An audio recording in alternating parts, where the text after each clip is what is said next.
চিঠিজোড়া serial আজকের পর্বে আপনারা দেখতে পারবেন সার্থক স্যার স্রোত আর বৌমনি রায়কে হসপিটাল থেকে বাড়িতে নিয়ে আসতে হসপিটাল থেকে বের হয়ে গাড়িতে ওঠার সময় স্রোত বৌমনিকে বলে, শোনো না বৌমনি, আমি তো সবসময় বাড়িতে থাকবো না, আমার কলেজ থাকবে, টিউশন থাকবে, আমি তোমাকে ওর ওষুধগুলো বুঝিয়ে দেবো, তুমি সময় নিয়ে খাইয়ে দিও কিন্তু ওকে। তখন রায় বলে, কেন, আমি কি নিজের ওষুধ নিজে খেতে পারবো না নাকি? ওরকম হলেও তো পড়াশোনা করেছি নাকি রে বাবা, কাগজের উপর যা লেখা থাকবে ওই দেখে দেখে খেয়ে নেব, তার জন্য বৌমনিকে তার সব কাজ ছেড়ে আমার কাছে ছুটে আসতে হবে স্রোত? বৌমনি বলে, তুমি তো বাড়িতেই থাকবে রায়, আমার তো চোখের আড়ালে তো থাকবে না, তাহলে ছুটে আসার কি আছে? আর তোমার যে ওষুধ টষুধ খাওয়া নিয়ে অ্যালার্জি আছে তা আমি ভালো করে জানি, তাই আমি আমার চোখের সামনে দাঁড়িয়ে সব সব ওষুধ তোমাকে খাওয়াবো, তারপর ঘর ছেড়ে নড়বো। এভাবে ওরা কথা বলতে বলতে ওখানে অনির্বাণ ও তার মা বাবা চলে আসে। তখন স্রোত বলে, কি হলো সার্থক স্যার, দাঁড়িয়ে গেলেন কেন? চলো, আমাদের ক্যাব বুক করা হয়ে গেছে। তখন অনির্বাণের মা বলে, এক মিনিট দাঁড়াও, হসপিটাল থেকে রায় তো নিজের বাড়িতেই যাবে তাই না? তখন স্রোত বলে, হ্যাঁ, সেখানেই তো নিয়ে যাবো, ওর নিজের বাড়ি, যেখান থেকে ওকে কেউ দূর করে তাড়িয়ে দিতে পারবে না। তখন অনির্বাণের মা বলে, তুমি হয়তো জানো না স্রোত, বিয়ের পর মেয়েদের আসল বাড়ি তার শ্বশুর বাড়ি হয়, আর অনির্বাণের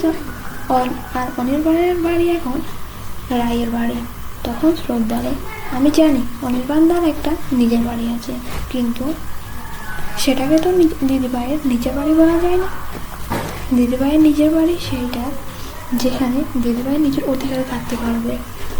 অনির্বাণ বলে, আমার কথাটা শোনো একবার রায়, আমার দিকে তাকা, আমি মরে যাচ্ছি রায়, অনুতাপে ধন্দে আমি মরে যাচ্ছি রায়, আমি শেষ হয়ে যাচ্ছি রায়, বিশ্বাস করো রায়, আমি এতটা খারাপ মানুষ নই রায়, আমি মানছি রায়, আমি ভুল করেছি রায়, আমি বারবার ভুল করি রায়।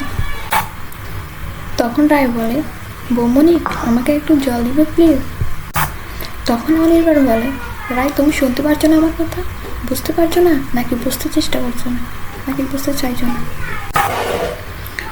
তখন বৌমনি বলে, অনির্বাণ, তুমি হয়তো জানো না, ও এখনো সুস্থ নয়, ওর পক্ষে এভাবে টানা হুইল চেয়ারে বসে থাকা সম্ভব নয়। তখন অনির্বাণ বলে, হ্যাঁ হ্যাঁ হ্যাঁ বৌমনি, আমি জানি বৌমনি, রায়ের জন্য একটা বড় গাড়ি নিয়ে এসেছি, ওর যাতে বাড়িতে যেতে কোনো অসুবিধা না হয়।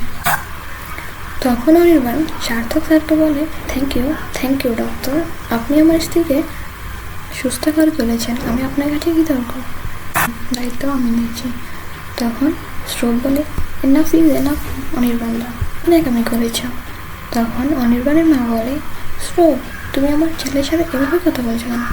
তখন স্রোত বলে, আপনি আর আপনার ছেলে এই সিন ক্রিয়েটগুলো করবেন না, এর থেকে বড়। তখন অনির্বাণ বলে, স্রোত, তুমি তোমার দিদিবাড়ির জন্য অনেক কিছু করছো, তার মানে এই না তুমি আমার হাজব্যান্ড ওয়াইফের মাঝে কথা বলতে পারো না, এসব কিছুর দোষ আমার, আমি সব কিছুর জন্য দায়ী। এটা বোঝার পরে আমি বারবার তোমার কাছে এখানে ছুটে এসেছি, এটা বোঝার পর আমি একটা সময় নষ্ট করিনি, বারবার তোমার কাছে এখানে এসেছি, প্রতিদিন তোমার কাছে ছুটে এসেছি শুধুমাত্র তোমার সাথে দেখা করার জন্য।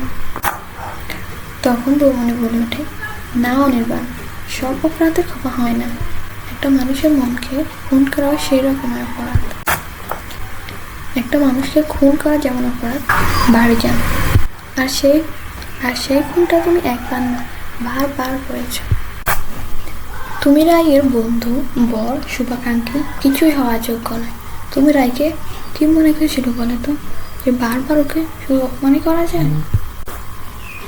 তখন সার্থক স্যার বলে ওঠে, একজন ডাক্তার হিসেবে আমাকে এর মধ্যে কথা বলতে হচ্ছে, আপনারা হসপিটালে এসে ঝামেলা করছেন, থ্রেট দিচ্ছেন, পেশেন্টকে বিরক্তি করছেন, এর জন্য পেশেন্টের যদি কোনো ক্ষতি হয় তাহলে কর্তৃপক্ষ আপনাদেরকে দায়ী করবে।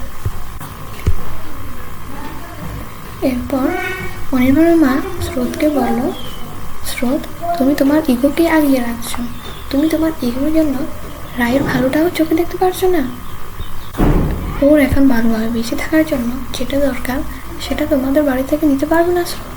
আর তুমি যদি বলো অনির্বাণ ওকে সন্দেহ করার জন্য ও আমাদের বাড়িতে যেতে পারবে না, তাহলে তোমার মাও তো রায়কে সন্দেহ করেছে, সেক্ষেত্রে তো তোমাদের বাড়িটাও রায়ের বাড়ি হতে পারে না স্রোত। বৌমনি বলে সেখানে মা ছাড়াও আরও অনেকে আছে ওই শুভারাঙ্কে, আর তারা ওকে বিশ্বাস করেছে, এখনও করেছে, আর তাদের বসাতে রায় ও বাড়িতে যাবে। তখন স্রোত বলে আমার দিদিভাইয়ের সুস্থ হওয়ার জন্য যা প্রয়োজন তা হলো মানসিক শান্তি, যা ওই বাড়িতে গেলে পাবে, আপনাদের বাড়িতে তা পাবেন না, সেটা আমি অনেক আগেই বুঝে গেছি। তাই পথ থেকে ছেড়ে যান, আমরা বাড়ি যাবো, আমাদেরকে বাড়ি যেতে হবে।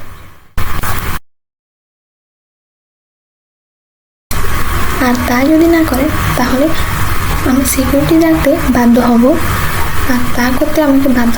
তখন রায়কে নিয়ে ওরা বাড়িতে চলে যায়। বাড়িতে ফিরে এসে স্রোত যখন রায়ের সেবা করে, তখন রায় স্রোতকে বলে স্রোত সব থেকে বেশি জ্বালাটা আমি তোকেই করছি না রে। তখন স্রোত বলে সেটা তো করছিস, আসলে না তুই খুব হিংসুটে রে দিদিভাই। তখন রায় বলে কী করে? এই যে ছোটোবেলায় আমার একবার পা ভেঙে গিয়েছিল, আর একবার টাইফয়েডে ভুগেছি, তখন তো সে সময় তুই তো সব কিছু করেছিস, আর এখন সব কিছু হিসেব করে বুঝে নিচ্ছিস, তাই না? আসলে দিদিভাই এই পৃথিবীর সব থেকে আমার মনটা ভালো তুই করতে পারিস, সবসময় শাসনে আদরে প্রশ্রয়ে তুই আমাকে যেরকমটা হতে চেয়েছি ঠিক সেরকম তাই হয়েছে তোর মতো। এরই মধ্যে বৌমনি রায়ের জন্য স্যুপ নিয়ে চলে আসে। রায় স্যুপ খাওয়ার সময় রায়ের অফিস থেকে রায়ের বস কল করে। রায়ের বস বলে আপনি আপনার চাকরি নিয়ে কোনো চিন্তা করবেন না, আমরা আপনাকে আপনার স্যালারির 75% দেব, পরে আপনার জয়েনের পর আপনার স্যালারি থেকে আমরা অ্যাডজাস্ট করে নেব, আপনি ভালো থাকবেন।